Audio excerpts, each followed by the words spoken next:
दुनिया में 24 कंपनीज हैं जिसमें से जो बायोनिक आर्म्स बनाती हैं उसमें से हम एक कंपनी है और मैं उस एक कंपनी की चीफ ऑपरेटिंग ऑफिसर हूँ। हम सिर्फ लोगों की ज़िंदगी नहीं बदल रहे बल्कि उनमें हम कॉन्फिडेंस भी ला रहे हैं, उनकी ज़िंदगी पूरी तरह से चेंज हो रही है, वो अपनी ज़िंदगी वापस रिवाइव कर रहे हैं। बायोनिक्स के बनने वाले आर्म्स जो हैं उसमें कोई TMR सर्जरी, किसी इंजेक्शन, किसी चीज़ की ज़रूरत है ही नहीं। प्रोस्थेटिक आर्म जो है वो ब्रेन सिग्नल से कनेक्ट होता है, हमारी सेंसर मूवमेंट्स पे डिपेंड करता है। मैं सोचती हूँ कि भाई मुझे पानी का ग्लास उठाना है तो मैं अपने पानी का ग्लास उठा के पानी पी लेती हूँ। कुछ लोग इससे गाड़ी चला रहे हैं, लोग इससे बाइक राइड कर रहे हैं, लोग इससे आम खा रहे हैं। बहुत कॉस्ट इफेक्टिव है। हम ये $2000 में दे रहे हैं। बाहर की बात करूँ तो जो स्टार्टिंग कॉस्ट है वो $15,000 है। हमने एक रिकॉर्ड ब्रेक किया है। सबसे पहला प्रोस्थेटिक UK की कंपनी ने 8 साल के बच्चे को लगाया था। बायोनिक्स ने उनका रिकॉर्ड ब्रेक किया और हमने 3.2 ईयर्स की एक बच्ची है उसको प्रोस्थेटिक प्रोवाइड किया। हमारे पास ऐसे ही एक बेनिफिशियरी आई, उनको डाइवोर्स दे दी उनके हस्बैंड ने बिकॉज उनके दोनों हाथ कट गए थे एक एक्सीडेंट में। उसके बाद डाइवोर्स हो गई। जी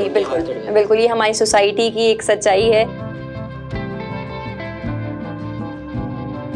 एक होता है ना बिजनेस के अंदर कॉम्पिटिटर्स हैं हमारे, ठीक है, तो आपके कॉम्पिटिटर्स कौन है?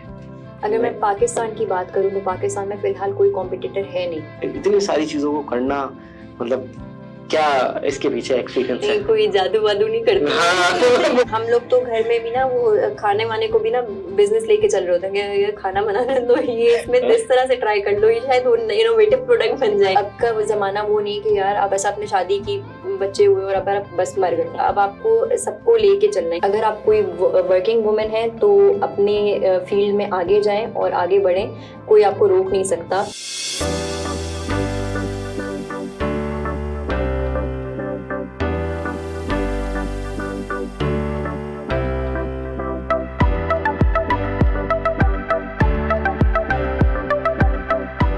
अस्सलाम वालेकुम, welcome to the 4th episode of Scoopcast. और आज मेरे साथ बहुत ही एक डायनेमिक गेस्ट मौजूद हैं और चीफ ऑपरेटिंग ऑफिसर हैं बायोनिक्स की। और बायोनिक्स जो है वो एक प्रोस्थेटिक आर्म्स बनाने की कंपनी है जो माजूर अफराद होते हैं और जिनके हाथ नहीं होते, पैदाइशी तौर पे नहीं होते या किसी हादसे में जो है उनके आर्म्स ख़त्म हो जाते हैं, तो उनको जो है वो प्रोस्थेटिक आर्म्स जो है वो ये कंपनी लगाती है। और चीफ ऑपरेटिंग ऑफिसर हैं, एक वुमेन भी हैं और इतने अच्छी पोजीशन पे जो है वो एक कंपनी में मौजूद हैं। तो मेरे साथ आज मौजूद हैं बिस्मा शेरवानी। थैंक यू बिस्मा आपके वक्त के लिए। सबसे पहले तो थोड़ा सा जो है वो आप एक रिवायती सा सवाल है, थोड़ा सा अपने बारे में बताएं कि बिस्मा कौन है और क्या इंट्रोडक्शन है, एजुकेशन क्या हासिल की हुई और अर्ली लाइफहुड आपने कहाँ गुजारी? अस्सलाम वालेकुम, thank you so much for inviting me here. और मेरी छोटी सी जर्नी ये है कि मेरी अर्ली एजुकेशन जो है मैंने कंप्यूटर साइंस में पहले मैट्रिकुलेशन किया, देन आफ्टरवर्ड्स मैंने इंटरमीडिएट प्री इंजीनियरिंग से किया और उसके बाद मैंने अपनी जो हाई स्कूल है यानी जिसको हम यहाँ पे कराची में अपनी यूनिवर्सिटी लाइफ कहते हैं, वो मैंने NED से बैचलर्स ऑफ इलेक्ट्रॉनिक्स इंजीनियरिंग की थी। सो आफ्टरवर्ड्स फिर मैंने रिसर्च की job, research and development side पे मैं मूव हो गई अपनी ग्रेजुएशन के बाद। उसके बाद मैं बायोनिक्स के साथ 2021 से हूँ और मैं बायोनिक्स की operations, managerial works, accreditations, legal compliances और पेटेंट्स वगैरह देखती हूँ सारे। अच्छा, बहुत ही जो है वो पहले तो सबसे इंटरेस्टिंग बात ये है कि हमारे पास अब तक जो है वो 2 इलेक्ट्रॉनिक्स इंजीनियर जो है वो हमारे पॉडकास्ट में आ चुके हैं और बहुत ही ज़बरदस्त जो है वो लोग हैं, बहुत अच्छा काम जो है वो अपनी फील्ड्स के अंदर कर रहे हैं और इट्स अ ऑनर कि आप भी जो है वो हमारे पास आई। अच्छा बिस्मा, जैसे आपने बताया कि अर्ली एजुकेशन आपने ली और फिर उसके बाद इंजीनियरिंग, फिर रिसर्च एंड डेवलपमेंट, तो बायोनिक्स में आने का क्या तजुर्बा हुआ, अर्ली लाइफहुड आपकी कहाँ गुजरी और फिर उसके बाद बायोनिक्स में आने का तजुर्बा किस तरीके से हुआ? मेरी जो अर्ली लाइफ है मैं हमेशा से कराची में ही हूँ। मेरे पेरेंट्स जो हैं, I belong to a Pathan family, Sherwani family. मेरा पूरा नाम बिस्मा शेरवानी है और मेरे मदर एंड फादर जो हैं वो हम लोगों का बैकग्राउंड जो है वो गजनी अफगानिस्तान की साइड से है। We are Pathan family. और उसके बाद लेकिन हमेशा से मेरे फादर की जो वो PIA में थे and he is Olympic hockey Olympian, Salim sherwani. So I am his daughter. और फिर उसके बाद वो PIA में थे, उनकी जॉब यहाँ थी, तो हम कराची में ही सारे बहन भाई, और फिर उनकी जो जॉब थी वहीं थी, तो मेरी पूरी लाइफ कराची में ही गुजरी है। और बायोनिक्स को ज्वाइन करने का एक समझें कि एक पर्सनल कमिटमेंट, एक पैशन था, क्योंकि मेरी थोड़ी बहुत जो थी ये मुझे इमोशनल अटैचमेंट और सोशल वर्क का थोड़ा था और एक इमोशनल अटैचमेंट थी इस तरह के लोगों से। एंड देन लेटर ऑन मैंने अपने जो FYP था, जो मेरा फाइनल ईयर प्रोजेक्ट था, so it was a smart wheelchair handicapped लोगों के लिए। Okay. So when I got the opportunity to work with Bionics, तो मेरे लिए वो पैशन, मेरे लिए वो चीज़ एक इमोशनल अटैचमेंट हो गई। और after that I joined Bionics, तो फिर बायोनिक्स के साथ पूरा मैंने काम किया। And then authorities decided me to move on the position of chief operating officer. And then chief operating officer की जो पोजीशन थी उसको लेते हुए मैंने कंपनी को स्ट्रक्चराइज किया, क्योंकि it was started by 2 young entrepreneurs, और वो जेबेस्ट के इंजीनियर्स थे, Anas Niyaz and Owais Hussain Qureshi. They both were the co-founders and the founders of the company. तो उन्होंने इस कंपनी को 2 लोगों से, अभी ये कंपनी जो 25 लोगों की जो है वो, वी हैव 25 एम्प्लॉयज, तो उन सब की स्ट्रक्चराइजेशन करना, फिर कंपनी के SOPs क्रिएट करना, फिर हर चीज़ कंपनी को एक प्रॉपर फॉर्मेशन के साथ लेके चलना और विजन स्ट्रॉन्ग रहना और एक पेज पे रहना। तो वो सब चीज़ों को देखते हुए, so I am working as a chief operating officer. तो मैं इन सारी चीज़ों को, इन सारे डिपार्टमेंट्स को एक जगह अलाइन करती हूँ एंड देन इन सारी चीज़ों को देखती हूँ। किस तरीके से आइडिया आया, जो कि आपकी ऑब्वियस सी बात है, आप एक पोजीशन, डेजिग्नेटेड पोजीशन पर हैं और फाउंडर्स के साथ भी आपकी गुफ्तगू होती होगी, तो उनका क्या विजन था कि किस तरीके से स्टार्ट किया उन्होंने और चीज़ों को किस तरीके से एनालाइज करा सोसाइटी को, कि उनको लगा कि ये बड़ी ज़रूरी चीज़ है, इसके ऊपर काम करना चाहिए। क्योंकि आई मस्ट से कि पाकिस्तान में अगर हम बात करेंगे किसी स्टार्टअप्स के हवाले से, तो अब तो बहुत अच्छा काम हो रहा है। I must say national incubation centre Karachi में काम हो रहा है, मुख्तलिफ इंक्यूबेशन सेंटर में स्टार्टअप्स के हवाले से जो है वो काम हो रहा है। लेकिन उमूमी तौर पे जो एक तासुर है वो यही है कि एक सोशल गैदरिंग बैठेगी और वहाँ पर जो है ना वो 2 घंटे की डिस्कशन के बाद जो है ना वो एक चाय का ढाबा बन जाता है हमारा, और उसके बाद वो बिजनेस वहीं खड़ा होता है, करोड़ों रुपए कमा भी लेता है और फिर खत्म भी हो जाता है। ऐसे तो लेकिन इतना टेक रिलेटेड और इतना फोकस्ड होकर जो है ना वो एक स्टार्टअप को शुरू करना, तो what was the idea behind it, के मतलब क्या सोच रहे थे और क्या विजन था उसको लेकर? So when the company started in 2016, तो अनस और ओवैस जो हैं, they were the students of Zebest University at that time, और उनका जो मोटिव था वो था, they tried to develop products and they were considered as a product development firm। तो उन्होंने स्टार्टिंग में डिफरेंट प्रोडक्ट्स क्रिएट की, डिफरेंट प्रोडक्ट्स मैन्युफैक्चर की, डिज़ाइन की। एंड लेटर ऑन 2016 में ही उनके पास एक बच्चे की फैमिली आई जो कि तुर्बत से थे, और उस बच्चे की उम्र 5 साल थी। And he was facing the issues of congenital disability. उसको पैदाइशी तौर पे जो है वो बच्चा अपने उसका लेफ्ट हैंड नहीं था। तो उन्होंने कहा कि यार आप लोग प्लीज कोई ऐसी चीज बनाएं कि you are a product development firm, कि आप लोग इतना बेहतर काम कर रहे हैं, आप कोई डिफरेंट प्रोडक्ट्स बनाते हैं, तो आप कोई ऐसी चीज बनाएं मेरे बेटे के लिए जिससे वो अपनी जिंदगी नॉर्मलाइज कर सके, वो थोड़े बहुत छोटे मोटे अपनी जिंदगी के काम कर सके, कि उसकी जिंदगी रूटीन में आ जाए और वो स्कूल जाके थोड़ा बहुत पढ़ लिख ले। सही। So after research and development, Bionics got to know कि यार पाकिस्तान में तो ऐसा कोई सोल्यूशन है ही नहीं, और पाकिस्तान में क्या साउथ एशिया में ही ऐसा कोई सोल्यूशन नहीं। मैंने ये बात आपने बोल भी थी, क्योंकि आगे का मेरा यही सवाल था कि पाकिस्तान में इस तरीके का काम होना, सबसे पहले तो यही बहुत ज़्यादा सुनकर जो है बाज़ औक़ात बाशऊर लोग जो होते हैं वो यही समझते हैं कि यार ज़बरदस्त ये काम हो रहा है पाकिस्तान में, इट्स अ ऑनर कि ये काम हो रहा है पाकिस्तान में। और दूसरी चीज़ जो है वो इस तरीके का काम, क्योंकि आइडियाज़ की हमारे पास शायद हैं भी तो भी कमी हो जाती है या ऊपर नहीं आ पाते वो लोग, लेकिन इस आइडिया को एक तो जनरेट करना फिर उसके बाद डेवलपमेंट प्रोसेस में डालना, it's a very good thing. आगे की जो है वो क्या हुआ फिर जर्नी? फिर उसके बाद हमने उसके लिए रिसर्च एंड डेवलपमेंट के बाद हमें पता चला कि ऐसा कोई सोल्यूशन है ही नहीं, ना साउथ एशिया में है ना पाकिस्तान में है। तो अब हम क्या करें? तो हमने उस बच्चे के लिए जो है तकरीबन 1 महीने तक हमने रिसर्च की, एंड देन हमने उसके लिए एक बायोनिक आर्म बनाया। And now he is using that arm, और स्कूल जाता है और उसकी जिंदगी नॉर्मलाइज हुई। And after that we got a vision कि यार we can do this for helping out those people who are not able to lead on their own. तो वो अपनी जिंदगी नॉर्मल नहीं गुजार सकते। जब हमने उस बच्चे को देखा तो वहां से वी गॉट आप एक ये कह लें कि अल्लाह ताला ने इस काम के लिए शायद हमें चूज किया था कि हम एक प्रोडक्ट डेवलपमेंट फर्म से हम एक बायो रोबोटिक कंपनी बनेंगे। सो हम वहाँ पे मूव हुए, एंड देन हमने इस तरह से सबके लिए बायोनिक आर्म्स बनाना शुरू किए जो कि रोबोटिक आर्म्स हैं, and they are AI based. और जी दिमाग से चलने वाले मसनूई हाथ आप इनको कह लें। तो अच्छा, हमारे यहाँ एआई का इस्तेमाल चैट जीपीटी नहीं तक ही हो रहा है अब कि बस कोई लेसन जो है वो मैं कॉपी कर लूं और मैं जल्दी से असाइनमेंट बना कोई लूं, असाइनमेंट बना मैं लूं। थीसिस बिल्कुल लिख लूं। बिल्कुल। हाँ। पर किस तरीके से वो आर्टिफिशियल इंटेलिजेंस को आप लोग ने इनकॉर्पोरेट किया, थोड़ा सा उसके बारे में हमने इसमें ये सिंपल, इसको यूज करना बिल्कुल सिंपल है, बहुत इजी है। आपको इसके लिए किसी सर्जरी की जरूरत नहीं है। दूसरा ये कि बहुत कॉस्ट इफेक्टिव है। अगर मैं पाकिस्तान की बात करूं तो हम ये $2000 में दे रहे हैं। और अगर मैं बाहर की बात करूं तो जो स्टार्टिंग कॉस्ट है वो $15,000 है। एक मिनिमम जो अमाउंट है, and it requires a TMR surgery. बाहर जितनी भी प्रोस्थेटिक्स बनते हैं, आर्म्स बन रही हैं, उसके लिए टीएमआर सर्जरी रिक्वायर्स, जबकि बायोनिक्स के बनने वाले आर्म्स जो हैं उसमें कोई टीएमआर सर्जरी, किसी इंजेक्शन, किसी चीज की जरूरत है ही नहीं।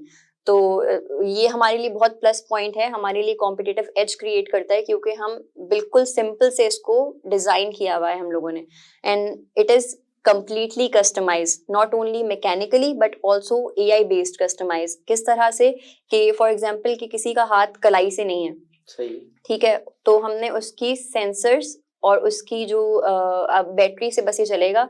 और इससे ज्यादा आप बस सोचें कि भाई आपको ये एक पानी का ग्लास उठाना है और आप पानी का ग्लास उठा लेते हैं, तो उस डिसेबल की आप कनेक्ट करते हैं वो थोड़ा सा मुझे ब्रेन सिग्नल्स के थ्रू। अच्छा। हमारे जो ब्रेन सिग्नल्स होते हैं उसके थ्रू जो है प्रोस्थेटिक आर्म जो है वो ब्रेन सिग्नल से कनेक्ट होता है। हमारी सेंसर मूवमेंट्स पे डिपेंड करता है। फिर हम अगर मैं सोचती हूँ कि भाई मुझे पानी का ग्लास उठाना है, तो मैं अपने पानी का ग्लास उठा के पानी पी लेती हूँ। मतलब एक नॉर्मल लाइफ हो जाती है, नॉर्मल लाइफ हो जाती है, अभी पानी का ग्लास उठाना है तो मैं उठा सकता हूँ, नॉर्मल लाइफ हो जाती है बिल्कुल। और सबसे मजे की बात कि लोग इससे, हमें जब हम इसको डिजाइन कर रहे थे ना, हमें आइडिया नहीं था कि यार इससे लोग क्या क्या काम कर सकेंगे। मतलब हमें था कि चलो जिंदगी की बेसिक नीड्स जो है वो फुलफिल हो जाएंगी, लेकिन जब हमने इसको लोगों की जिंदगी में इसका इम्पैक्ट देखा कि यार कुछ लोग इससे गाड़ी चला रहे हैं, लोग इससे बाइक राइड कर रहे हैं, लोग इससे आम खा रहे हैं, इवन लोग इससे ट्रैक्टर चला रहे हैं, इंडस्ट्री में इससे फोकलिफ्टर्स काम कर रहे हैं, तो लोगों की जिंदगी बहुत आसान हो गई। तो हमने जब इसका इम्पैक्ट देखा तो हमें इस तरह से खुशी हुई कि यार कि आपकी बनाई हुई चीज इस तरह से लोगों की जिंदगी में इम्पैक्ट करी है। अभी बायोनिक्स के अबव 600 पेशेंट्स हैं, सिर्फ पाकिस्तान में नहीं बल्कि सऊदी अरेबिया में, यूएई में, इवन अफगानिस्तान में भी। अच्छा, तो मतलब आप पाकिस्तान के अलावा भी दीगर ममालिक में भी काम कर रहे हैं। बहुत ही जबरदस्त काम जो है वो बायोनिक्स कर रहा है, और कंपनी शुरू की और इतना विजन के साथ शुरू की, और उसके बाद जो है वो इस तरीके से डेवलपमेंट होना, यही बहुत अच्छा है कि हमें ये सुनने को मिल रहा है कि पाकिस्तान में इस तरीके का काम हो रहा है। वुमेन लेड होकर जो है वो एक डेजिग्नेटेड पोजीशन पर होना, पाकिस्तान में एक इस्तिलाह है जिसे कहते हैं सिन्फ़े नाजुक। सिन्फ़े नाजुक की इस्तिलाह इस्तेमाल की जाती है ख़वातीन के लिए, इवन दो कि इस वक्त जो थोड़ा सा जो है वो शायद हम कहेंगे कि इक्वालिटी का टाइम चल रहा है, तो थोड़ा सा जो है वो कहीं ना कहीं हम देखते हैं कि कुछ ना कुछ पोजीशंस पर कुछ ना कुछ कहीं ना कहीं जेंडर बैलेंस करने के लिए जो है वो ख़वातीन को मौके दे दिए जाते हैं। लेकिन चीफ ऑपरेटिंग ऑफिसर होना, ठीक है, मेरे अपने अगर मैं उसको देखूं पूरी सोसाइटी को, तो it's a male dominated society. उसके अंदर सीईओ बन जाना और उसमें काम करना, अच्छा फाउंडर भी जिसके अंदर मेल हो, तो वो किस तरीके का एक्सपीरियंस?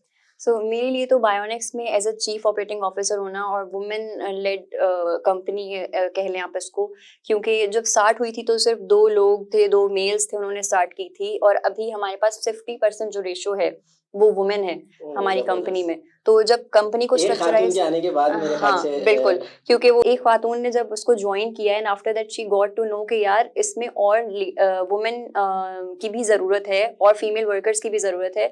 क्योंकि जब एक औरत घर चलाती है ना, तो वो सब कुछ लेके चल रही होती है, एक प्रॉपर स्ट्रक्चर्ड घर होता है हमारा। मैं अगर अपने घर की बात करूं तो I am a working woman and I am a mom and I am married, so मुझे उन सारी चीजों को लेके चलना है। तो मैं उन सारी चीजों को लेके चल रही हूँ, मुझे पता है कि मैं किस तरह से बेहतर चल सकती हूँ। तो मैंने जब कंपनी ज्वाइन की तो सिर्फ 2 लोग देखे, मैंने कहा नहीं यार इसमें सिर्फ आदमी नहीं होने चाहिए, so there should be some female workers कि आपको जो है वो HR है तो HR a girl can maybe a girl can handle HR better, एक आदमी से ज्यादा बेहतर मुझे लगता है कि औरत संभाल सकती है। तो मैंने उस तरह से उनको स्ट्रक्चराइज किया इन डिपार्टमेंट्स को। फिर हमने लीड किए रिप्रेजेंटेटिव्स रखे, वो हमारी फीमेल्स हैं सारी जितनी भी हैं, हमारे जो प्रोस्थीस्ट हैं वो हमारी फीमेल हैं, हमारी फिजियोथेरेपिस्ट जो हैं वो हमारी फीमेल हैं। क्योंकि हम जब किसी औरत की बात करते हैं ना, तो हमारे पास जो औरतें बेनिफिशरीज आती हैं, सो हमने उनको भी सेफ एनवायरनमेंट प्रोवाइड करना था। तो हमने उनके लिए इस तरह से हायरिंग की, उनको देखते हुए, कंपनी के विजन को देखते हुए कि यार हम सिर्फ मेल डोमिनेटेड सोसाइटी में इसको नहीं करेंगे, हमें इसको एक सोशल एंटरप्राइज बनाना है। So we will be working in a level कि यार यहाँ पे औरतें भी काम करेंगी, यहाँ पे आदमी भी काम करेंगे और इक्वल अपॉर्चुनिटीज के काम करेंगे। मैं ये नहीं करूंगी कि हाँ ये आदमी है तो मैं इसकी सैलरी ज्यादा रखूंगी, ये औरत है कि यार मैं इसकी सैलरी कम रखूं। क्योंकि हमारी यहाँ की मैं बात करूं पाकिस्तान की, तो बहुत सारी जगह ऐसे होता है कि शी इज अ वुमन, तो यार इसकी सैलरी 35 to 40 है, इससे ज्यादा ये डिजर्व नहीं करती। क्योंकि इससे ज्यादा ये हर फील्ड के अंदर ये क्योंकि ये इससे ज्यादा डिजर्व नहीं करती, इसका क्या काम है, इससे ज्यादा ये डिजर्व ही नहीं कर सकती। नहीं, बायोनिक्स में ऐसे नहीं है। हम औरतों को और मर्दों को इक्वल अपॉर्चुनिटीज देते हैं, and are every single employee have the right to suggest, to say. हमारे पास बहुत ओपन एनवायरनमेंट है। हम जब कंपनी को स्ट्रक्चर कर रहे थे तो हमने ये नहीं रखा कि यार नहीं अथॉरिटीज के डिसीजन तो होंगे, लेकिन हाँ एम्प्लॉयज के साथ हम ऐसा एनवायरनमेंट क्रिएट करेंगे कि they should feel comfortable, they should feel safe, और उनके लिए एक हैप्पी एनवायरनमेंट क्रिएट हो जहाँ पे वो आराम से, सुकून से, रिलैक्स माहौल में काम कर सकें। ये नहीं कि यार उनको काम करना बर्डन लगे, उनको यहाँ पे काम करना अपना पैशन लगे। तो हमने इस तरह से सबके लिए इक्वल अपॉर्चुनिटीज क्रिएट की। ये सोच होना बड़ा ज़रूरी है कि आप एक ऑर्गेनाइजेशन में इस तरीके की सोच अपनाएं कि आपके जो वर्कर है या आपके जो एम्प्लॉयज़ हैं वो काम करते वक्त ये सोचें कि अगर ये कंपनी आगे बढ़ेगी तो हम भी आगे बढ़ेंगे, और कंपनी इतनी बेनिफिशरी जो है उनको बना रही हो अपने एम्प्लॉयज़ को कि हाँ ठीक है, आपकी सजेशन को भी जो है वो कहीं ना कहीं कैटर किया जाएगा, उसको मद्देनज़र रखा जाएगा। और ये एक्सपीरियंस मैंने भी किया है, और ये आई मस्ट से कि बहुत ज़्यादा जो है ना वो ज़बरदस्त एक्सपीरियंस होता है कि आपको जो है वो फिर जब लोगों को आप ओनरशिप देते हैं तो लोग जो है आपको ओन भी करते हैं। ना सिर्फ वो चीज़ आगे बढ़ती है बल्कि वो पूरी एक जो इन्वायरमेंट है वो क्रिएट हो जाता है। बहुत ज़बरदस्त काम कर रही हैं बिस्मा आप, आई मस्ट से कि लेकिन अब किस तरीके की जो आपके पास जिस तरीके से आपने बात की कि कुछ फीमेल्स भी आती हैं जिसके अंदर आपके पेशेंट भी यकीनन शुमार हैं, तो वहाँ पर किस तरीके से चैलेंजेस फेस होते हैं? क्योंकि जैसे आपने पहले जिक्र किया था कि तुर्बत से फैमिली आई थी और पाकिस्तान में डिफरेंट बैकग्राउंड से लोग आते होंगे, डिफरेंट कल्चरल उनके एस्पेक्ट्स होते होंगे, तो उनको कैसे डील करते हैं? और उसके अलावा एज अ वुमेन जब आप इतनी डेजिग्नेटेड पोजीशन पे काम कर रही हैं तो उसमें क्या चैलेंजेस ऐसे आ जाते हैं जिसको फिर आप वो कैटर करती हैं, उसकी डिसीजन मेकिंग करती हैं, उसको सॉर्ट आउट करती हैं? तो सबसे पहले जो हमारे पास इशू आता है वो ये होता था कि हमारे पास लैंग्वेज बैरियर्स होते थे। फॉर एग्जांपल कोई केपीके से आ रहा है तो यार उसको उर्दू बोलनी नहीं आती, और कोई सिंध से आ रहा है उसको उर्दू बोलनी नहीं आती, वो सिर्फ अपनी लैंग्वेज में बात कर सकता है। तो हम उसके लिए क्या करेंगे, फिर हमने उसके लिए लैंग्वेज ट्रांसलेटर्स, हमने उसके लिए चीज़ें रखी कि यार हमने उसके लिए SOPs क्रिएट किए कि हम इससे इस तरह से, अगर इस तरह के चैलेंजेस हमें फेस होंगे तो हमें क्या क्या चैलेंजेस फेस करने हैं और हम इसको किस तरीके से बेहतर लेके चल सकते हैं। तो उसके लिए हमने SOPs बनाए। सो उन SOPs को क्रिएट करना वो सारी बहुत बहुत चैलेंजिंग था पहले फेज में, लेकिन आफ्टर दैट हमें जैसे जैसे समझ आती गई, हम बेनिफिशरी से मिलते रहे, तो हमें समझ आती रही कि यार ये औरत है तो इसका शायद ये भी मसला हो सकता है, क्योंकि केपीके से आने वाली औरत शी इज काइंड ऑफ के वो थोड़ा पर्दा भी करती हैं, एंड देन उनको, तो हमने उस तरह के जो इश्यूज हमें फेस होते थे या उनको फेस करने पड़ते थे, हमें उसका आइडिया हुआ, हमने उनसे फीडबैक्स लिए, हमने उनसे सर्वेस कराए, एंड हमारी टीम जो थी वो सब चीज़ों को देखती थी। मैं पर्सनली उन चीज़ों को देखती थी। फॉर एग्जाम्पल हमारे पास एक बेनिफिशरी 7 दिन के लिए आता है, तो उसमें उसकी ट्रेनिंग भी होती है, उसमें उसकी मसल स्ट्रेंथनिंग ट्रेनिंग होती है, पहली ट्रेनिंग होती है उसकी, प्री फिजियोथेरेपी होती है, देन लास्ट जब तक वो फिटिंग होती है उसके बाद उसकी पोस्ट फिजियोथेरेपी होती है। तो उसमें उसकी प्रॉपर ट्रेनिंग्स होती है। तो फर्स्ट फेज से लेके लास्ट फेज तक वो पूरा प्रोसीजर मेरे पास होता है, मैं उसको देख रही होती हूँ। सो वो सारी चीज़ें देखना, उसके लिए SOPs क्रिएट करना, वो सब इसी में था।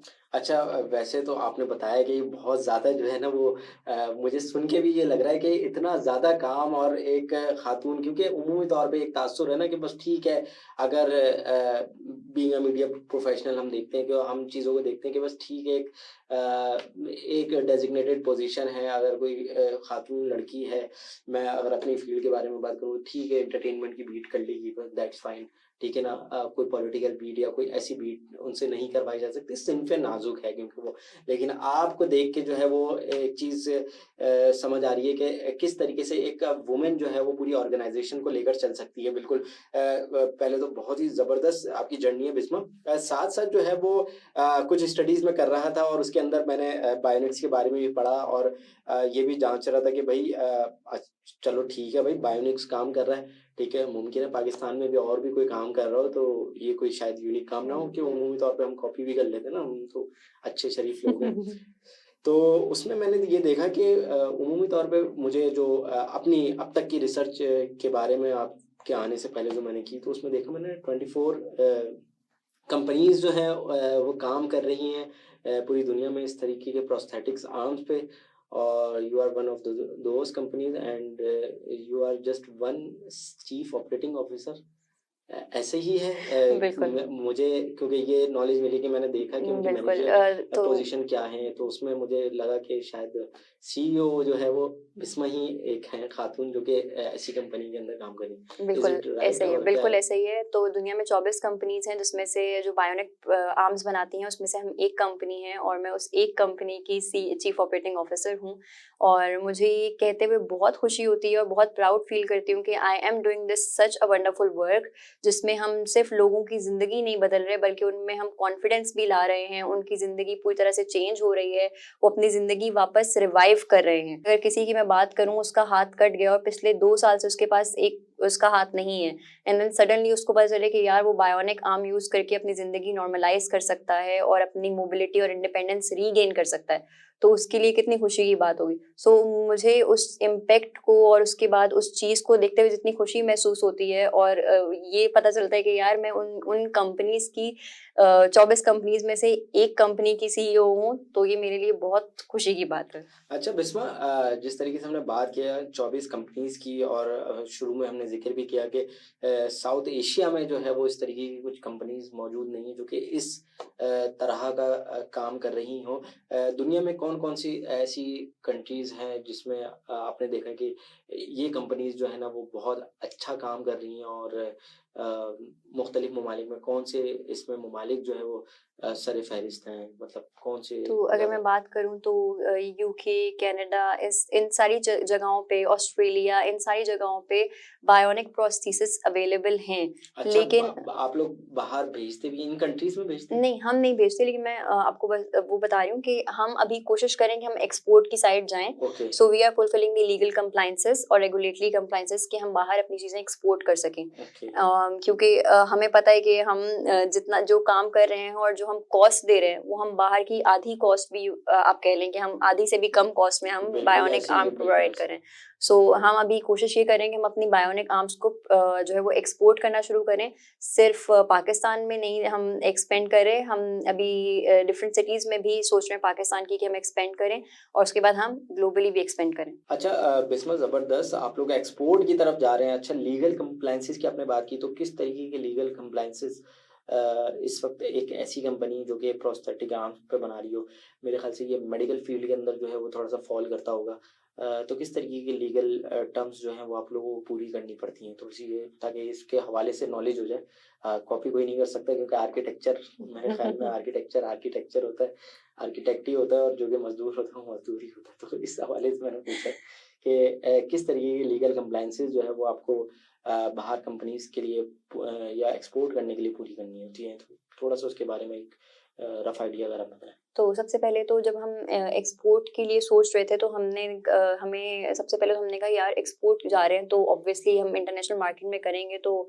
फिलहाल तो पहले हमें इसको पाकिस्तान में सिक्योर करना है। तो हमने पाकिस्तान में सिक्योर करने के लिए अपना पेटेंट फाइल किया। ओके। तो सबसे पहले ये जब आप यहाँ पे पेटेंट फाइल करते हैं आपको 12 मंथ्स के अंदर इंटरनेशनल मार्केट के लिए पेटेंट फाइल करना होता है ताकि आप इंटरनेशनली भी पेटेंट के लिए सिक्योर हो जाए।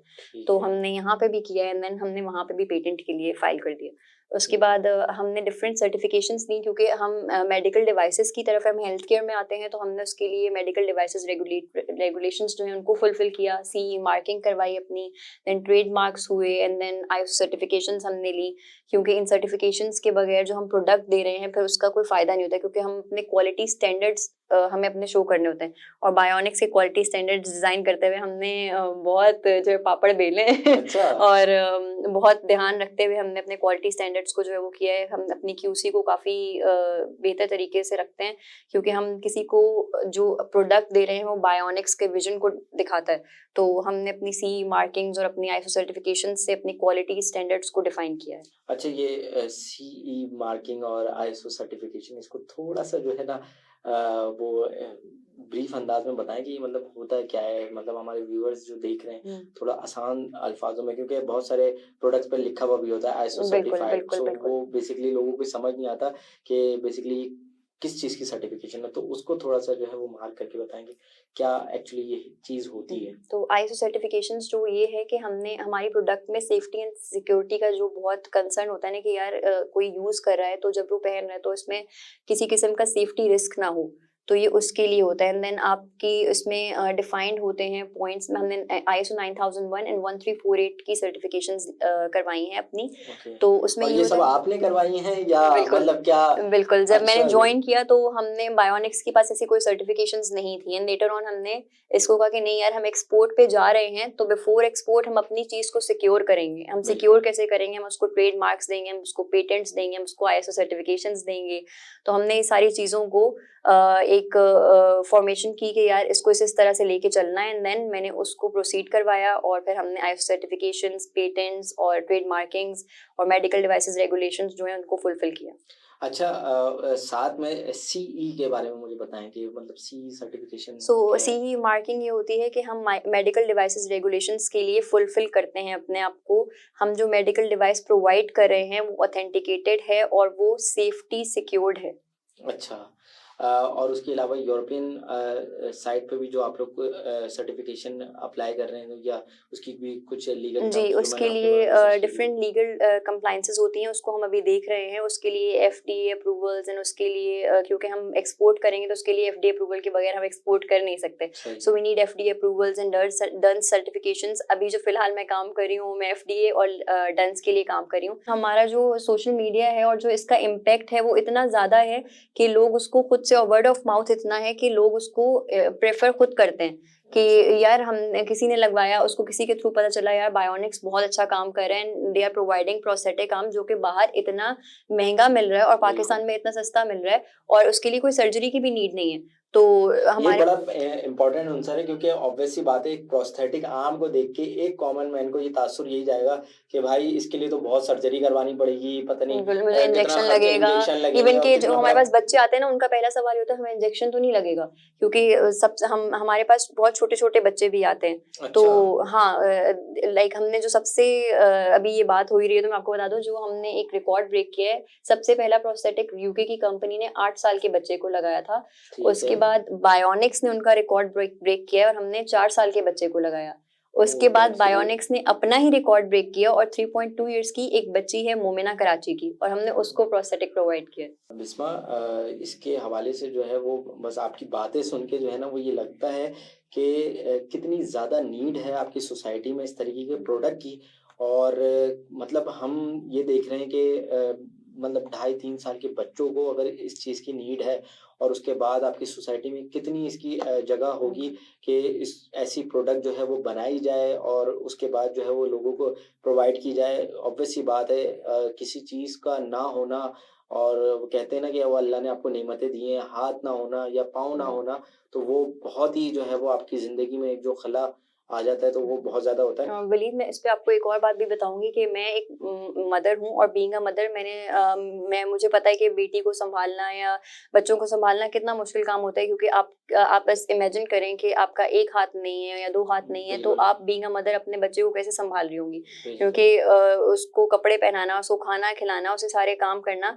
तो हमारे पास ऐसे ही एक बेनिफिशियरी आई जो कि उनको डाइवोर्स दे दी उनके हस्बैंड ने, बिकॉज उनके दोनों हाथ कट गए थे एक एक्सीडेंट में और शी गॉट डाइवोर्स्ड। और इस उसके बिना बाद पे डाइवोर्स हो गई जी कि जी उनके हाथ बिल्कुल कट गए? बिल्कुल, ये हमारी सोसाइटी की एक सच्चाई है कि उसकी गलती नहीं थी बेचारी की कि उसके हाथ कट गए, and then she got divorced. और उसके बाद उसकी, और वो एक्सपेक्ट करी थी उस टाइम पे, she was pregnant at that time, और उसके हस्बैंड ने उसको डाइवोर्स कर दिया, और डाइवोर्स हुई तो उसके बाद वो अपने बच्चे को उसी ट्रॉमेटिक ट्रेजेडी से गुजरते हुए उस अपने बच्चों को संभाल रही थी। और फिर उसको बायोनिक्स का पता चला, और बायोनिक्स आई, उसके बाद उसको हमने बायलेटरल की, वो पेशेंट थी उसके दोनों हाथ कटे हुए थे, तो हमने उसको बायोनिक आर्म्स प्रोवाइड किए, और अब वो नॉर्मली अपनी जिंदगी जो है वो गुजार रही है और अपने बच्चों को संभाल रही है। आई कांट इमेजिन कि मतलब इस तरीके की ट्रॉमेटिक सिचुएशन के अंदर इंसान क्या सोचता होगा। और जिस तरीके से मैंने शुरू में बात की थी कि हमारी सोसाइटी एक मेल डोमिनेटेड सोसाइटी है, और हमारी क्या अगर आप साउथ एशिया में आप चले जाएं तो बिल्कुल। ओवरऑल साउथ एशिया मतलब मेल पड़ोसी डोमिनेटेड, ममालिक में हाँ। हमारे जैसे ही कुछ ऐसे ही, लोग हैं, बिल्कुल। तो वहाँ पे भी जो है वो चीज़ें कुछ इसी तरीके की हैं कि मेल डोमिनेटेड सोसाइटी है। लेकिन ये बड़ी बेसिक चीज़ें होती हैं जिसके अंदर हम देखते हैं कि हम बैरून ममालिक का जिक्र करते हैं, वेस्टर्न कंट्रीज़ का जिक्र करते हैं, तो वहाँ पर जो है वो जब आप इस तरीके की एक्टिविटीज़ करते हैं तो कहीं ना कहीं आपको लॉ जो है वो बाउंड कर देता है। लेकिन पाकिस्तान में क्योंकि इस तरीके की एक सोसाइटी बनी हुई है, एक माइंडसेट बना हुआ है कि उसके साथ एक इंसिडेंट हो गया और आपने जो है उसको लेफ्ट आउट फील करा दिया या आपने उसको छोड़ दिया, तो और फिर उसके बच्चे और फिर उसको उसका दर्द और तकलीफ बहुत ही जो है वो आप अल्फाज में बयान भी नहीं कर और सकते। फिर जब आप एक औरत होते हुए इस चीज को देखते नहीं है यार, आप एक कंपनी को लेके चल रहे थे और फिर आपकी उस चीज से आपने देखा कि उसकी जिंदगी में क्या इम्पैक्ट आया है। और being a woman, being a mom, आप जब ऐसी सिचुएशन से गुजरते हैं और आप देखते हैं कि यार आपने एक चीज बनाई थी और उस चीज ने उस औरत की जिंदगी कैसे तब्दील की है, तो एक बहुत अनएक्सप्लेनेबल फीलिंग होती है, क्योंकि वो वर्ड्स में डिफाइन नहीं हो सकती। ज़बरदस्त, ज़बरदस्त। अच्छा, जिस तरीके से हमने शुरू में ज़िक्र किया था कि एक हमने प्राइस रेंज का ज़िक्र किया था कि दुनिया भर में किस तरीके से काम होता है, और पाकिस्तान में आप जो है वो एक प्राइस रेंज आपने जिस तरीके से बताई थी, $2000 लाइक इस वक्त एक कॉमन मैन, और अगर एक डिप्राइव्ड कम्युनिटी से कोई आ रहा है तो कैसे अफोर्ड करेगा, किस तरीके से वो पे ऑफ करेगा, क्या पाकिस्तान में मुझे ये लगता है कि जिस तरीके की चीज़ें मुझे जानने को आज मिली हैं, तो गवर्नमेंट सपोर्ट आपके पास होनी चाहिए। गवर्नमेंट आपको सपोर्ट करे कि आप सोसाइटी के लिए इस वक्त जो काम कर रहे हैं, मतलब आप पाकिस्तान को उसके हाथ पांव दे रहे हैं।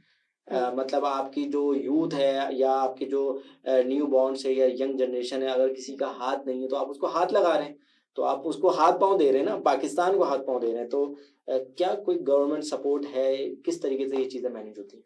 तो हमारे पास कुछ पेशेंट्स ऐसे होते हैं जो अफोर्डेबल नहीं होते, जो बिल्कुल भी अफोर्ड नहीं कर सकते, क्योंकि अगर मैं कॉस्ट की बात करूं पाकिस्तानी रुपीस में, तो it's like between 5 to 6 lakhs। तो एक नॉर्मल, एक अनअफोर्डेबल इंसान के लिए, गरीब इंसान के लिए अफोर्ड करना बहुत मुश्किल है। तो उसके लिए हम डिफरेंट CSR एक्टिविटीज करते हैं। ओके, और ये भी आप लोग डिफरेंट, खुद ही प्लान करते हैं? जी, हम डिफरेंट कॉर्पोरेट से CSR एक्टिविटीज जो हैं उनसे हम मीटअप्स करते हैं, देन हम कोशिश करते हैं कि हम इस CSR एक्टिविटीज के थ्रू इन लोगों की जिंदगी जो है वो बदल सके। एंड देन अभी हम रिसेंट जो है हमने एक टेंडर भी विन किया सिंध इंस्टीट्यूट का, SIPMR का। तो अच्छा। उसके थ्रू भी हमने काफी बेनिफिशरीज को जो है वो रिहेबिलिटेट किया है। अच्छा, जिस तरीके से आपने बताया कि CSR एक्टिविटीज़ आप लोग करते हैं या और दीगर चीज़ें करते हैं, एक टर्म का जिक्र किया था, वो हमारे व्यूअर्स को भी अच्छी बात है वो जानने का मौका मिलेगा, क्योंकि वो कॉन्सेप्ट बेसिकली पाकिस्तान में है नहीं, जो मुझे लगता है। सोशल इंटरप्राइज क्या काम करती है सोशल इंटरप्राइज? मतलब एक बिजनेस है, मुझे तो बिजनेस ही समझ आता है, उसके अंदर सोशल का वर्ड आ जाना क्या है वो? तो बायोनिक्स का तो विजन यही था हमेशा से कि हमने लोगों की ज़िंदगी तब्दील करनी है। तो बीइंग अ सोशल एंटरप्राइज मतलब ये है कि हम, ठीक है, हमें प्रॉफिट भी चाहिए, क्योंकि ऑब्वियसली हमें एक बिजनेस रन करना है। लेकिन हमारे लिए सोशल एंटरप्राइज का मतलब है कि लोगों के लिए कंटिन्यूस रिसर्च एंड डेवलपमेंट करते रहें, ताकि किसी ना किसी तरह से उनकी ज़िंदगी रिहेबिलिटेट होती रहे, वो अपनी इंडिपेंडेंस, अपनी मोबिलिटी वापस रीगेन कर सकें। तो पाकिस्तान में बहुत कम है कि लोग सोशल एंटरप्राइज की तरफ जाते हैं। लेकिन बायोनिक्स का जो मेन मकसद है वो अपने गोल को, अपने हमेशा इसी विजन को लेके चलना है कि to continue to develop research and development for the people who are facing the challenge of physical disability. मुझे जो अब तक समझ आया है वो ये कि कोई सोशल एंटरप्राइज ऐसा हो कि बिजनेस तो आपने करना ही है, ऑब्वियस सी बात है, किसी ऑर्गेनाइजेशन को चलाना है और उसके अंदर एम्प्लॉयज हैं, उनकी सैलरीज हैं और दीगर मामलात हैं, उसके ऑपरेशन हैं, उसको चलाना है, तो बिजनेस तो आपने करना है, लेकिन उस बिजनेस के साथ जो है वो आपने सोसाइटी को भी सर्व करना है। बिल्कुल। आपने जो आपकी सोसाइटी है, जो आपके बेनिफिशरीज हैं, उसको सर्व करना है। क्योंकि ये सवाल करने का मकसद यही था कि आपने जैसे बताया कि सीएसआर एक्टिविटीज भी हम लोग करते हैं, तो वो बेसिकली आप चाहें तो बैठ सकते हैं और बैठ के कहें कि भाई ठीक है, आपके पास पैसे हैं तो दें। और पाकिस्तान में ऐसी बहुत सी कंपनीज हैं जो ऐसा कर सकती हैं, लेकिन आई डोंट नो व्हाई वो क्यों नहीं करती हैं, उनका क्या मोटिव होता है, लेकिन दे हैव सच मनी कि वो इसको डेडिकेट कर सकते हैं अपनी सीएसआर एक्टिविटीज के लिए। और अगर आई गेस वो कर दें तो पाकिस्तान में बहुत सारे ऐसे लोग हैं जो अपनी इस डिसेबिलिटी को केटर करवा सकते हैं और अपनी जिंदगी नॉर्मल कर सकते हैं, and then at the end वो पाकिस्तान की इकोनॉमी ही बढ़ाएंगे क्योंकि उनको जॉब्स मिलेंगी, उनको अपॉर्चुनिटीज मिलेंगी, तो एट द एंड पाकिस्तान की इकोनॉमी ही बेहतर होगी और पाकिस्तान ही बेहतर होगा। अच्छा, मुझे ये लगता है कि ये आपने बात जिस तरीके से की, बिल्कुल पाकिस्तान में कंपनीज क्या, मुझे तो ये लगता है कि इंडिविजुअल्स भी जो है ना, बहुत सारे ऐसे हैं जो कि ये काम कर सकते हैं। और बस ये माइंडसेट का मैटर करता है, माइंडसेट कैसा है और किस चीज़ को कितनी इम्पोर्टेंस दी जा रही है या समझा जा रहा है उसको कि वो कितना इम्पोर्टेंट है। जिसका हाथ नहीं है वो तो इसको बहुत ज़्यादा इम्पोर्टेंट समझ रहा होगा कि बहुत लेकिन हमारी ज़िंदगी इतनी फास्ट और इस तरीके की गुजर रही होती है और ऑब्वियस सी बात है, मेजॉरिटी लोग जो है वो इस तरीके की ऑर्गेनाइजेशन में काम नहीं करते, और जब ऐसी ऑर्गेनाइजेशन में काम करते हैं, स्टार्टअप्स के साथ काम करते हैं और इतने विजनरी होकर काम करते हैं, तो मुमकिन है उनकी एक सोच डेवलप होती है जिस तरीके से आपकी मुझे नज़र आ रही है। बिस्मा, एक्सपीरियंसेस जिस तरीके से आपने बताए और जिस तरीके से जो है वो सोशल इंटरप्राइज का हमने जिक्र किया, इस वक्त आप काम कर रहे हैं, जिस तरीके से जिक्र हो चुका है, साउथ एशिया में काम कर रहे हैं, ठीक है। पाकिस्तान में हमने देखा है कि माजी में और राइट नाउ करंट सिचुएशन भी कुछ इस तरीके की हो गई है, सौरव फ्री के हम बड़े इस तरीके की क्रिटिकल सिचुएशन में इस वक्त डील कर रहे हैं। पाकिस्तान में बहुत ज़्यादा टेररिस्ट अटैक हुए हैं, उसके अंदर हमारे जो है वो सिविलियंस भी ऑब्वियस सी बात है अटैक के जद में आए हैं। इससे पहले जो है वो ऑब्वियस सी बात है, जो कि हमारी फोर्सेस होती हैं वो फ्रंट लाइन पर होती हैं, वही सबसे पहले जो है वो जद में आती हैं। तो उस तरफ कितना काम किया जा रहा है आपकी तरफ से? क्योंकि मुझे एक माइंडसेट लेके लगता है कि क्योंकि बहुत ज़्यादा ये चीज़ें हुई हैं माजी में, उसके अंदर इस तरीके के इफेक्टिव्स होंगे जिनको इस तरीके की फैसिलिटी की ज़रूरत होगी, और उसके अंदर हमारे लॉ एंड फोर्सेस भी शामिल हो सकते हैं। तो उस तरफ कितना काम कर रहे हैं आप लोग? क्या तो हम अपनी जो जितने भी हमारे वॉर विक्टिम्स हैं या डिजास्टर्स की वजह से जितने भी, क्योंकि फ्लड की वजह से और नेचुरल डिजास्टर्स की वजह से भी कुछ लोगों को इस तरह की ट्रॉमेटिक डिसेबिलिटीज फेस करनी पड़ती हैं, तो हम उनके लिए भी काम कर रहे हैं। फोर्सेस और पुलिस के लिए अभी हम कन्वर्सेशन में हैं उनके साथ कि हम उनको भी रिहेबिलिटेट करें, तो लेट्स सी, हम उस पर भी काम कर रहे हैं। अच्छा, उसके अंदर आपको एक सवाल बिल्कुल यही था कि जिस तरीके से आपने सीएसआर एक्टिविटी का जिक्र कर दिया था, मैंने साथ में ये सवाल करने का मकसद ये था कि गवर्नमेंट कितना आप लोगों को सपोर्ट करती है, मतलब पता है उनको कि भाई ये काम पाकिस्तान में हो भी रहा है या नहीं हो रहा है, ये चीज़ उनके, क्योंकि मैंने तो सोशल मीडिया पे देखा है, ठीक है, और बहुत ज़्यादा वो चीज़ों को जो है वो देख के ही लगता है कि यार ये बिल्कुल ये काम होना चाहिए और इसको सपोर्ट भी मिलनी चाहिए। तो गवर्नमेंट सपोर्ट की कहीं पर कुछ है या बस जिस तरीके से पाकिस्तान चलता है वैसे ही चल रहा है? तो अभी की कंसीडरेशन में तो ये है कि अभी हमारी रिसेंट लास्ट वीक में president of Pakistan doctor Arif Alvi से हमारी मुलाकात हुई है, तो अभी हम उनके साथ कन्वर्सेशन में है कि हम आगे क्या कर सकते हैं इस चीज़ के लिए और हम कैसे रिहेबिलिटेट कर सकते हैं लोगों को। तो होप फॉर द बेस्ट कि हाँ, हम ये जो हमारी गवर्नमेंट ऑफ पाकिस्तान है तो दे शुड सपोर्ट, और वो हमें सपोर्ट करें ताकि हम ज़्यादा से ज़्यादा लोगों को केटर कर सकें। बिस्मा, एक और सवाल, जिस तरीके से हमने कंट्रीज़ का जिक्र किया था और मुख्तलिफ ममालिक में जिस तरीके से हमने यूके कनाडा का जिक्र किया था, तो किस तरीके से आप देखेंगे कि एक होता है ना बिजनेस के अंदर कॉम्पिटिटर्स हैं हमारे, ठीक है, तो आपके कॉम्पिटिटर्स कौन है? अगर मैं हम्म। पाकिस्तान की बात करूँ तो पाकिस्तान में फ़िलहाल कोई कॉम्पिटिटर है नहीं, क्योंकि जो हम टेक्नोलॉजी प्रोवाइड कर रहे हैं और जो हम क्वालिटी प्रोवाइड कर रहे हैं वो हम बहुत बेहतर और बहुत कम कॉस्ट में प्रोवाइड कर रहे हैं। और पाकिस्तान में जो कॉम्पिटिटर्स हैं वो मैकेनिकल एक हैवी वेट जो है वो प्रोस्थेटिक आर्म होता है वो प्रोवाइड करते हैं, जिसके लिए आपको शोल्डर से बेल्ट लगा के और उसको पुल ओह। करना पड़ता है, जिसका वेट ऑलमोस्ट 3 केजीज़ होता है। जबकि बायोनिक्स जो प्रोवाइड करता है उसका 300 ग्राम्स वेट है। तो That's a big wait, difference हाँ, कि तो आप 3 किलो सोचें और 300 ग्राम। एक इंसान ने 2 साल तक या 6 महीने तक अपना हाथ यूज़ नहीं किया, वो इतना वेट कैसे बेयर करेगा? बिल्कुल। तो आई डोंट थिंक सो कि पाकिस्तान में ये अभी तो कोई रिसर्च की बात है कॉम्पिटिटर्स जो आपने अपनी की हुई है और दूसरों ने नहीं की। हाँ। और इसके अलावा मतलब आपके कॉम्पिटिटर, फिर मैं ये समझूं कि आपके सारे कॉम्पिटिटर डेवलप कंट्रीज के हैं। बिल्कुल, बिल्कुल ऐसा ही है। और साउथ एशिया रीजन में जो अभी हमारे पास यहाँ पाकिस्तान में कॉम्पिटिटर्स हैं वो सारे मैकेनिकल या हैवी वेट जो प्रोस्थेटिक आर्म्स हैं वही प्रोवाइड करते हैं, या जो बहुत ज़्यादा प्रोवाइड करते हैं फिर वो बहुत एक्सपेंसिव प्रोवाइड करते हैं, मतलब वो आप समझेंगे बाहर की प्राइस के ही इक्वल होता है। ओके। तो अभी मुझे नहीं लगता कि बायोनिक्स के जो कॉम्पिटिटर्स हैं वो ऐसे कोई खास कॉम्पिटिटर्स हैं। अच्छा। दूसरी चीज़, बिस्मा, जिस तरीके से आपने कॉम्पिटिटर्स की बात की और कॉम्पिटिटर डेवलप कंट्रीज़ के हैं, और ये तो चीज़ क्लियर हो गई कि पाकिस्तान में काम हो रहा है और कंपटीशन हमारा डेवलप कंट्रीज से हो रहा है, और यही बहुत ऑनरेबल बात है कि ये पाकिस्तान में हो रहा है और हम कुछ कुछ तो compete कर रहे हैं। कहीं तो ठीक है, compete कर कहीं तो रहे हैं। compete कर रहे हैं, वरना उमूमी तौर पे हम compete बस इसी में करते हैं कि आप बात करें यहाँ से एक्सपोर्ट की, हम सोचते हैं कि हम खुद एक्सपोर्ट हो जाएं बाहर। तो अच्छा, दूसरी चीज़ ये है कि जितनी आपने जर्नी बताई उसके अंदर मैंने ये देखा कि प्लानिंग हो रही है, रिसर्च हो रही है, डेवलपमेंट हो रही है, मीटिंग्स हो रही होंगी, CSR एक्टिविटीज़ हो रही हैं, और गवर्नमेंट से जो है वो डीलिंग हो रही है, साथ में जो है वो बेनिफिशरीज जो कि पेशेंट हैं उनसे भी डीलिंग हो रही है, वो भी मैटर कर रहे हैं। कैसे करना शुरू कर दिया ये, मतलब मैं किसी ऑर्गेनाइजेशन में जाऊंगा, मुझे चले कोई एक्सपीरियंस होगा तो स्पेसिफिक काम कर लूंगा मैं, ठीक है, लेकिन एज एन CEO और उसके बाद जो है इतनी सारी चीज़ों को करना, मतलब क्या इसके पीछे एक्सपीरियंस नहीं, है? कोई जादू वादू नहीं करती हूँ हाँ, तो मैं। मुझे मुझे लगा कि कुछ कुछ तो छड़ी होगी जो घुमा नहीं दी नहीं, जाती होगी। छड़ी और बस ये थी, मेरे लिए छड़ी ये थी कि मेरा बैकग्राउंड कभी भी बिजनेस से कनेक्शन नहीं था मेरा कोई। मैंने अच्छा। इंजीनियरिंग की, उसके बाद मेरा हम्म। कोई प्लान भी नहीं था कि यार मैंने बिजनेस कोई ज्वाइन करना है या कोई ऐसी, और मैं इस पोस्ट पे जाऊंगी। So I was doing my normal research work और रिसर्च और डेवलपमेंट की, और थोड़ा बहुत शौक था कि यार ये चीज़ भी सीखूं और ये चीज़ करूं इस तरह से। तो उसके बाद मैंने डिफरेंट ट्रेनिंग्स ली।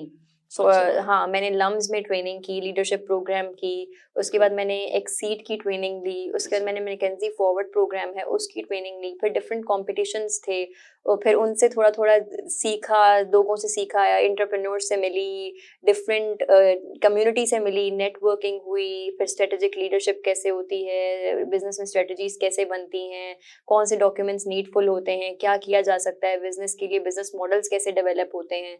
फिर हमने एक्सेलरेट प्रॉस्पेरिटी की ट्रेनिंग ली। अच्छा, तो एपी में भी थी आप? जी, हमने एपी की ट्रेनिंग आई भी वाज ली है। Also oh, in that's excellent nice. Pakistan. तो हमने उसकी ट्रेनिंग भी ली। तो इस तरह से ट्रेनिंग्स लेते लेते लेते and then I got to know कि यार अच्छा मैं ये चीज़ भी इस तरह से भी कर सकती हूँ।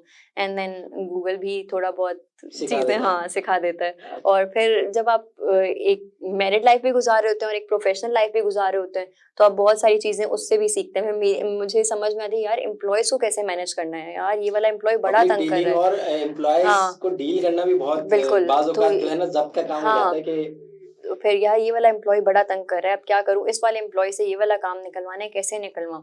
तो सही है। फिर मैं देखती हूँ अपनी बेटी को कि ये भी तो मुझसे काम निकलवाती है और ये भी तो ये हरकतें करती है, फिर मैं इसको सँभालती हूँ, तो अब मैं भी सही। ऐसे-ऐसे इन लोगों को भी सँभाल सकती हूँ। अच्छा। तो थोड़ी बहुत हिम्मत और स्ट्रेंथ वहाँ से भी आती है कि आप सही। जब आप एक माँ होते हैं ना, तो फिर आप सोचते हैं कि यार आपने ये भी करना है, ये भी करना है, ये भी करना है। तो मैं फिर उसने भी मुझे थोड़ी स्ट्रेंथ दी, थोड़ी उसने भी मुझे ट्रेनिंग दी। ज़बरदस्त। और फिर बीइंग अ सपोर्टिव फैमिली, मेरी फैमिली भी काफ़ी सपोर्टिंग है, मेरे हस्बैंड भी काफ़ी अच्छा। सपोर्टिंग है, तो उनसे भी थोड़ी बहुत जो है वो। अच्छा, दूसरी चीज़, जिस तरीके से आपने ट्रेनिंग का ज़िक्र किया, और अ, किस तरीके की ट्रेनिंग्स हुई, क्या एक्सपीरियंसेस रहे, किस तरीके के, जिस तरीके से हमने बताया मुख्तलिफ एंटरप्रेन्योर्स से मिले, तो कैसे आपको एंटरप्रेन्योर्स मिले? क्योंकि मैं एक से 2 ट्रेनिंग में जो है वो जा चुका हूँ, और मुझे लगा कि कुछ अच्छा काम जो है वो हो हो रहा रहा है। है, अब हो रहा है, क्योंकि ये मैंने अपने जो लास्ट पॉडकास्ट किए थे उसके अंदर भी मैंने जिक्र किया। तो एक माइंड सेट है कि बस वो शादी करेगा और वो मर जाएगा, तो उसके बाद जो है वो एंटरप्रेन्योरशिप और आइडियाज़ पे काम करना और स्टार्टअप पे काम करना जो है ना, वो पहले तो नहीं था। जो मैं अर्लीज़ की बात करूँ, मतलब 2015-14 की बात करूँ, इतना नहीं था। लेकिन अब मैं ये देखता हूँ, शायद मेरी अवेयरनेस में ना हो, लेकिन अब मैं ये देखता हूँ कि बहुत अच्छा काम हो रहा है। तो किस किस तरीके के एक्सपीरियंसेस रहे इन ट्रेनिंग्स में जब गई, तो ओवरऑल क्या एक्सपोजर मिला, किस तरीके की चीज़ें सीखने को मिली? तो सिर्फ एक आदमी को नहीं कि वो जॉब करेगा और वो मर जाएगा, हाँ, औरतों वो का भी, हाँ, खवातीन का भी यही सीन है कि वो शादी हुई, फिर बच्चे हुए, फिर आपने जिंदगी गुजारी, फिर आपने उनके सारे काम किए, फिर आपने उनकी शादियां की और फिर एट द एंड आप थक हार के मर गए। मर गए। ठीक है, तो नहीं, मैंने सोचा था मैं ये नहीं करूंगी, मैं मुझे शादी भी करनी है, ठीक है, मुझे पढ़ाई भी करनी है, मेरे बच्चे भी होंगे, लेकिन मुझे एक पैशन, एक जॉब भी, एक प्रोफेशनल करियर भी अपना रखना है। क्योंकि अब का जमाना वो नहीं कि यार आपने ये भी कर लिया, बस आपने शादी की, बच्चे हुए और अब आप बस मर गए। अब ये नहीं हो सकता, अब आपको सबको लेके चलना है, क्योंकि आप जब सबको लेके चलते हैं ना, आप एक अपनी प्रोफेशनल लाइफ भी गुजारते हैं और पर्सनल लाइफ भी गुजारते हैं, तो आप पूरा खानदान एजुकेट कर रहे होते हैं, आप सिर्फ अकेले एजुकेट नहीं हो रहे होते। वही बात है कि एक जो औरत होती है वो नस्लों को संवारती है। तो एक ट्रेनिंग्स की बात करूं तो मैंने डिफरेंट डिफरेंट ट्रेनिंग्स ली और मैंने डिफरेंट एंटरप्रेन्योर से मिली, उनकी आइडियाज को देखा, अब उनकी एबिलिटीज को देखा, देन कुछ उन्होंने सिखाया, कुछ मैंने सीखा। और एक्सीड्स के प्रोग्राम की बात करूं तो एक्सीड में हम बहुत सारे डिफरेंट एंटरप्रेन्योर से मिले, फिर उनके जो आइडियाज थे, यार ये मीडिया वाले ये कर रहे हैं, देन ये कैसे लेके चल रहे हैं भाई, ये पॉडकास्ट भी कर रहे हैं, ये भी कर रहे हैं, ये न्यूज चैनल भी करा रहे हैं। हाँ, ये मैंने आपसे सीखा, मैंने कहा यार ये तो इतने डिफरेंट डिफरेंट काम कर रहे हैं, ये न्यूज चैनल भी चला रहे हैं, ये मीडिया, ये पॉडकास्ट भी कर रहे हैं, ये स्टार्टअप्स को भी कवर कर रहे हैं, ये हर तरह की चीज को कवर करें।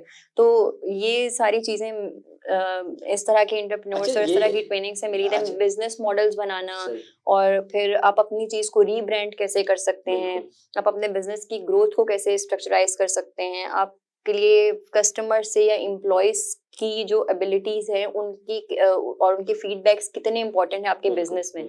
तो ये सारी चीजें मैंने डिफरेंट ट्रेनिंग से सीखी। अच्छा, ये मुझे ये लगता है कि जब आपकी ये सोशल गैदरिंग्स बनती हैं और कहते हैं कि सोहबत का असर दर-ओ-दीवार बदल देता है। जब आप ऐसी सोहबत में जाते हैं तो वो आपको नज़र आता है कि भाई जब सारे एंटरप्रेन्योर्स हैं और वही डिस्कशन चल रही है और वही जो है वो कस्टमर्स की बात हो रही है, वही जो है उसमें नंबर्स की बात हो रही है कि नंबर किस तरीके से लेना है, कस्टमर एक्विजिशन क्या है और मुख्तलिफ टर्मिनोलॉजीज़ जो है वो डिस्कस हो रही है, तो फिर आपका माइंडसेट भी बनना शुरू होता है कि भाई ठीक है, मैं काम कर रहा हूँ तो कोई भी काम मैं कर सकता हूँ, लेकिन उसके लिए तरीक़ेकार क्या है? हमारे यहाँ तो वो तरीक़ेकार नहीं होता ना, हमारे यहाँ तो ये होता है रिवायती अंदाज़ जो है वो मैं कल से जो है वो 1 लाख रुपए डालूँगा और दूसरा जो है ना वो उधर से सोना डालूँगा, उधर से आलू निकालूँगा, तो इस तरीके का बिज़नेस माइंडसेट हमारे यहाँ ये होता है। लेकिन उमूमी तौर पे अगर आप इसको करना चाहें तो मुझे ये लगता है कि मेरे जो एक्सपीरियंसेस रहे हैं ट्रेनिंग के, वो मुझे ये सीखने को बहुत अच्छा मिला है कि आप जो है वो थोड़े से एथिक्स सीख लेते हैं कि हाँ, ठीक है, आपको अपनी बैलेंस शीट कैसे बनानी है, आपको फाइनेंस शीट कैसे बनानी है, अगर आपको पार्टनरशिप करनी है।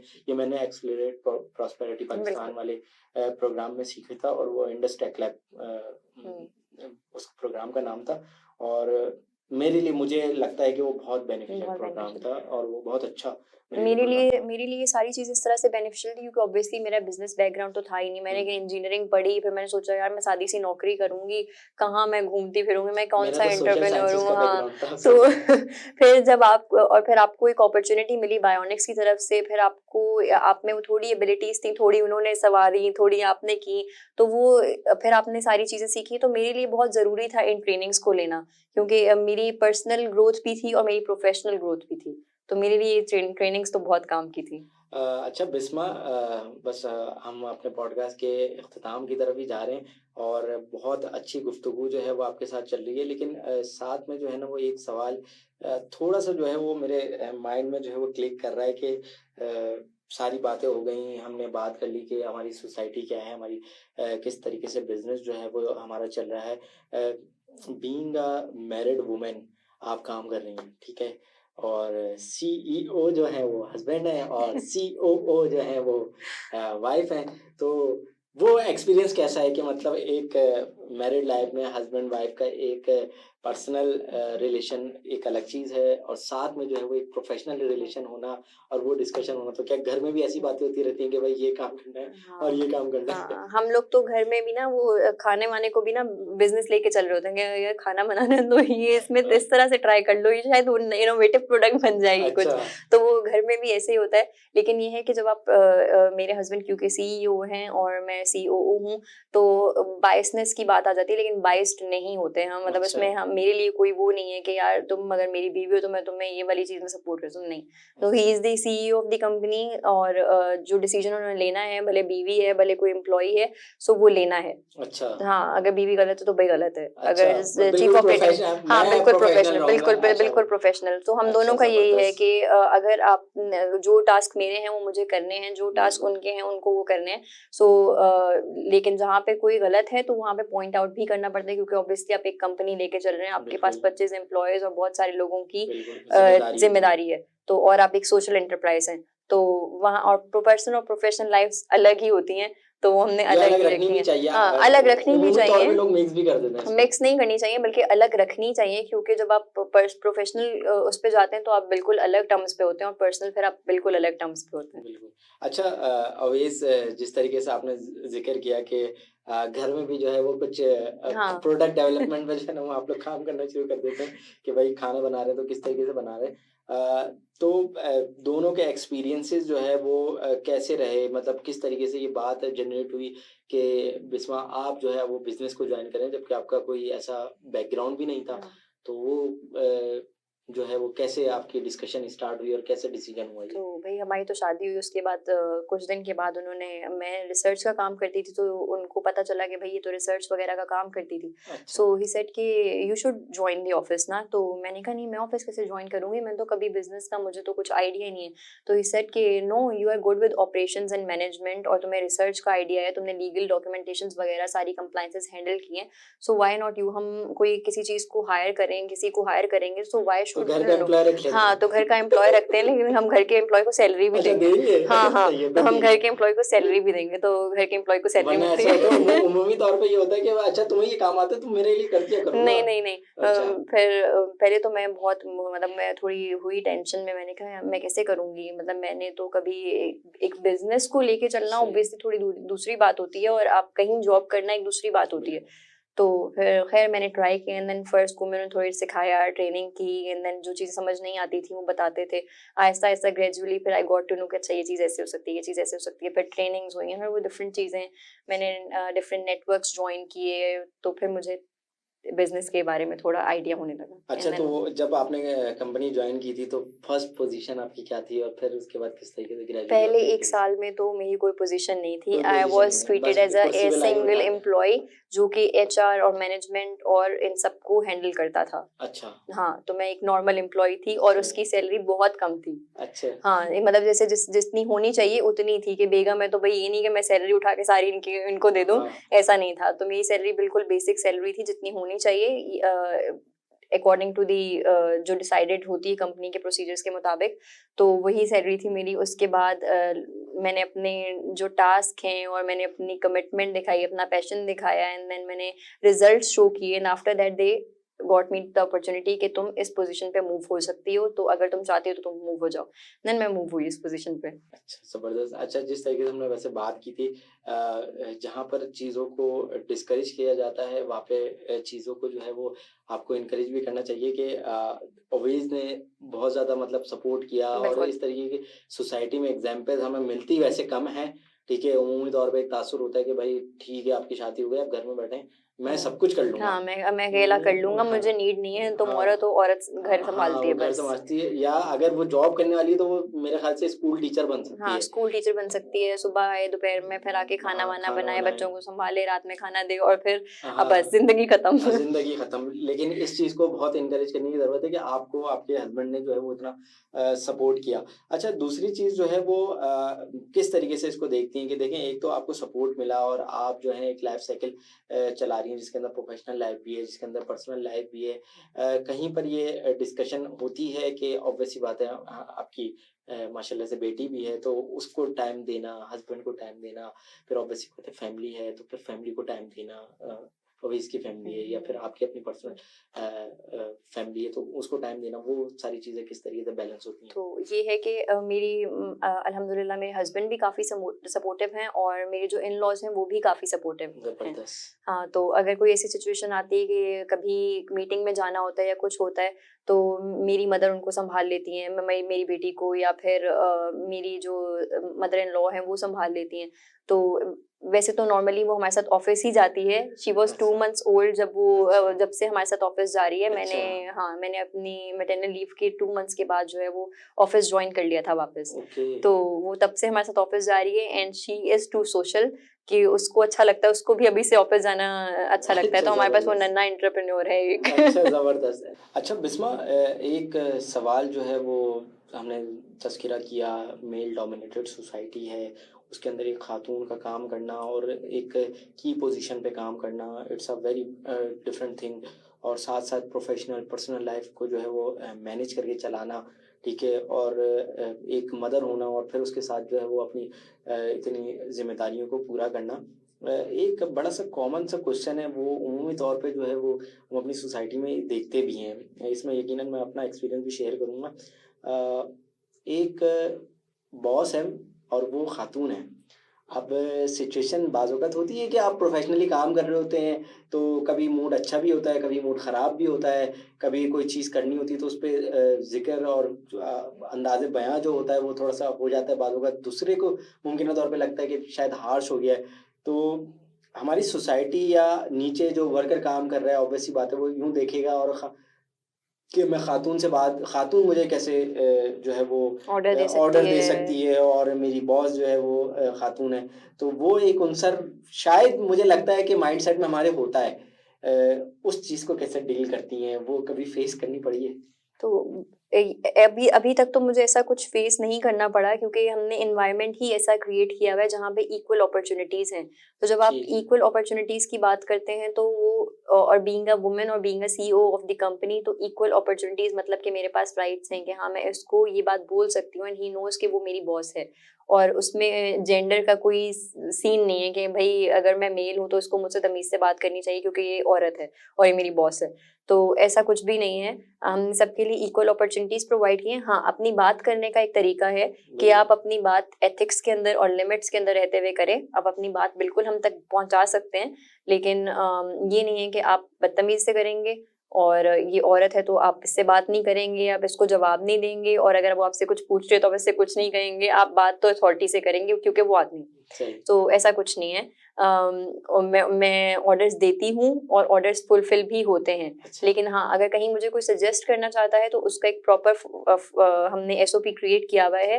वो तमीज़ के दायरे के अंदर रहते हुए हमें अपनी सजेशंस, क्योंकि बायोनिक्स का एनवायरनमेंट बहुत फ्रेंडली और बहुत ओपन एनवायरनमेट है। जब हम स्ट्रक्चराइज़ कर रहे थे तो हमने ये चीज़ भी नोट की थी कि यार हम जब क्रिएट करेंगे क्योंकि हमारे एम्प्लॉइज़ बढ़ेंगे, हमारी चीज़ें बढ़ेंगी, तो वुमेन भी, फीमेल्स भी होंगी, वर्कर्स भी होंगी, तो कहीं किसी के साथ गलत ना हो या किसी औरत के साथ गलत ना हो या किसी मेल के साथ भी गलत ना हो।